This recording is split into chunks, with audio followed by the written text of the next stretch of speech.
Bonjour à tous, bienvenue dans cette vidéo d'explication des exercices qui étaient à faire pour le jeudi 2 avril. Donc, juste pour la question sur la date, in English, today it's Thursday, the 2nd of, alors j'ai oublié de changer le mois, it's the 2nd of April. Donc, nous sommes au mois d'avril, donc là, il faut que je change la date même en français, je le ferai à l'écrit. What's the weather like this morning? This morning it was sunny and all the day long it was sunny too. Donc, je vous ai remis la même phrase que mardi, puisque c'était ensoleillé le matin, la matinée était ensoleillée, et tout au long de la journée, c'est resté ensoleillé. Et je vous ai remis aussi the song It's a Sunny Day. Donc, à revoir. Ensuite, pour le problème, eh bien, vous verrez la correction. Pour l'ajout des adjectifs, eh bien, je vous les ai repérés en vert. Donc, vous verrez, j'ai rajouté des adjectifs. Vous n'êtes pas, bien sûr, obligé d'avoir les mêmes adjectifs que moi, mais tant que ce sont des adjectifs qui donnent du sens aux noms que vous avez qui sont présentés, eh bien, c'est juste. Donc là aussi, deuxième exercice. L'exercice d'orthographe, eh bien, je n'ai pas, il n'y a rien de spécial à expliquer. L'exercice de calcul mental, maintenant, je vous avais donné des exemples. Ce sont des révisions. 23 dizaines, c'était 23 fois 10, donc 230. 23 dizaines, c'est 230. Si vous vous souvenez, en classe, on entourait le nombre de dizaines. Quand on cherche le nombre de dizaines, on cache le chiffre des unités et on entoure le nombre de dizaines. 12 centaines, donc 12 fois 100, 1200. 12 milliers, 12 fois 1000, 12 000. Combien font 34 centaines? Eh bien, 34 fois 100, 3400. Attention au nombre de zéros. Ici, on multiplie bien par 100 et on parle de nombre de centaines. Il y a 34 centaines. Donc, si on cherchait le nombre de centaines directement sur le nombre 3400, on aurait caché le chiffre des dizaines, le chiffre des unités et le chiffre des dizaines pour avoir le nombre de centaines. Donc ensuite, je vous ai mis les mêmes couleurs parce que j'ai transformé donc les écritures en écriture mathématique. J'ai traduit en fait 20 unités, c'est bien ici, on les retrouve là, 20, et 70 dizaines, c'est 70 fois 10. Donc ça fait bien 720, puisque ici, ça va nous donner 700, et plus les 20, ça fait 720. 3 milliers et 36 centaines, eh bien 3 milliers, 3 fois 1000, 36 centaines, 36 fois 100, ça fait bien 3000 plus 3600. Ici, je vous ai mis les mêmes couleurs. Et le résultat de l'addition, ça fait 6600.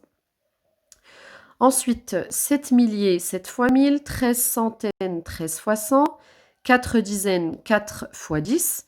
Donc, ça nous fait bien 7000 plus 1300 plus 40 et ça nous fait 8340. Donc, ensuite, pour les mathématiques. Alors, si je prends le livre, page 90, donc je vous ai expliqué dans le lien que j'ai donné avec les activités du jeudi 2 avril, je vous ai expliqué toute cette première partie et je vais simplement vous dessiner en fait 2 sixièmes, 5 huitièmes pour qu'on soit tous au clair. Alors si on prend... alors, est-ce que je les ai mis? Mince. Ici, pardon. Donc, on a parlé de 5 huitièmes. Alors, on doit avoir en fait 8 carreaux au total. Donc, si je compte 1, 2, 3, 4, et en dessous 4 aussi, donc ça va bien nous faire un rectangle qui comporte 8 parts. Donc, nous, on veut 5 parts. Donc, on peut dessiner celle-ci, colorier celle-ci, 2, troisième part, quatrième part, et la 5e part. Et je vous ai dit qu'on pouvait colorier dans l'ordre qu'on voulait, tant qu'on avait la fraction correspondante. 5 huitièmes. Et pour 2 sixièmes, eh bien, là, il nous faut 6 parts. Donc, on prend un rectangle ici avec le quadrillage de 3 parts au-dessus, 3 parts en dessous. Alors attention, je dessine sur écran, donc c'est tout à fait normal que ça ne soit pas, la ligne ne soit pas régulière, ça glisse sur écran. Hein, donc, alors 2 sixièmes, eh bien, je peux prendre 2 parts sur 6 n'importe où. Alors 5 huitièmes, 8 correspond au nombre total de parts. Et 5 correspond à la fraction, donc à la partie, aux parties colorées, partie qu'on veut prendre. Là aussi, 6. Donc on parle de sixième, on a 6 parties au total, 6 parts au total, et nous on en colorie seulement 2. Donc voilà pour le dessin. Si on reprend maintenant l'encadré j'ai appris, il y a 2 façons de représenter la part de pizza correspondant à 3/4. Donc là, en fait, c'est la situation que vous aviez à chercher mardi, avec les pizzas à partager, les 3 pizzas à partager entre 4 sœurs. Et donc, il y a 2 façons de, comment dire, il y a 2 façons de partager. Soit je prends 3 pizzas, je partage chacune en quarts. Je parle bien de quarts, donc 4 parts chacune, 4 parts chacune, comme vous avez pu voir mardi, 4 parts pour chaque pizza, et pour chaque sœur, j'en donne une. Alors, une part sur 4, donc un quart de la première pizza, un quart de la deuxième pizza et un quart de la troisième pizza. Ça va bien me faire 3 parts sur 4. Donc, deuxième possibilité, je prends une seule pizza, je la partage en quart aussi, puisqu'on a 4 sœurs, et j'en prends 3 parts. Donc 3 parts sur 4. Ça revient au même, puisque à la fin, au bout du compte, les 4 sœurs auront la même part, c'est-à-dire 3 parts sur 4 ou encore 3 quarts. Donc, on vous dit 5 sixièmes se lit 5 divisé par 6, mais on peut le lire aussi 5 sixièmes. Donc, il faut savoir que c'est une division fraction. Les fractions, on les nomme plutôt 5 sixièmes. Donc, on vous donne un exemple, 13 huitièmes. Ici, on a 13 parts sur 8. Ce nombre est, alors le 8 est le dénominateur. Il permet de dénommer la fraction.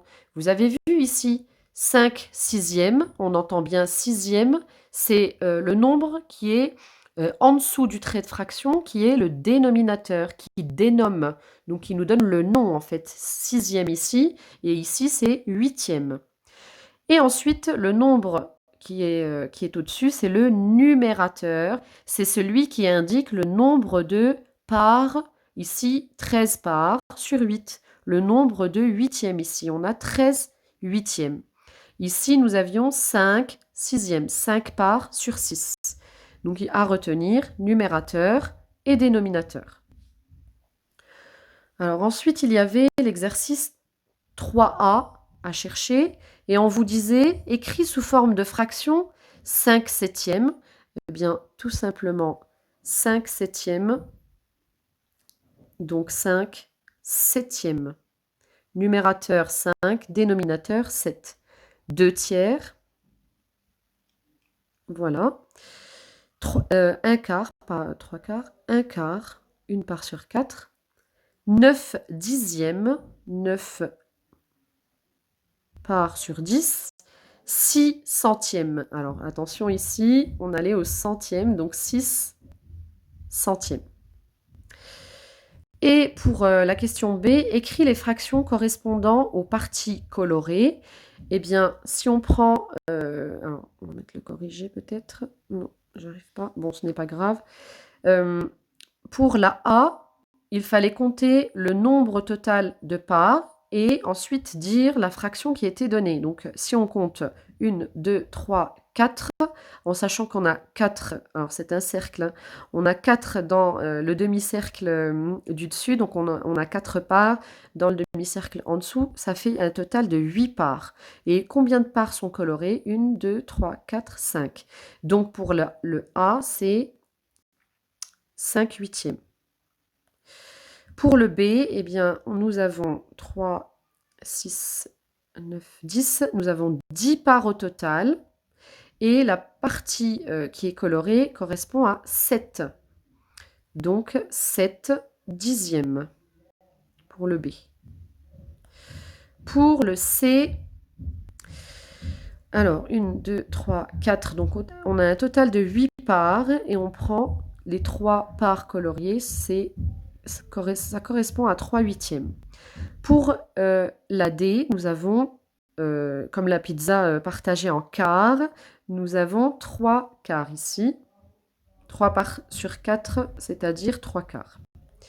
Ensuite, le quadrillage ici, il me semble qu'il est partagé en 100 petits carreaux. Si je compte pour être sûr, 1, 2, 3, 4, 5, 6, 7, 8, 9, 10. 1, 2, 3, 4, 5, 6. 10 aussi, pour être sûr à 100%, je n'ai pas tout en tête. Alors la E, quelle est la partie colorée? Donc 10, 20, 30, 40 et 47. Donc 47 centièmes ici, puisque le carré est partagé en 100 parts égales. Pour la F, nous avons un segment qui est partagé en 3 parts égales et nous avons la partie colorée et correspond à 2 tiers. Et pour la G, la lettre G, il y a combien de parts? Il me semble que c'est 10, 3, 6, 10. Et nous avons 2 parts sur 10, c'est-à-dire 2 dixièmes. Je vous remercie pour votre attention.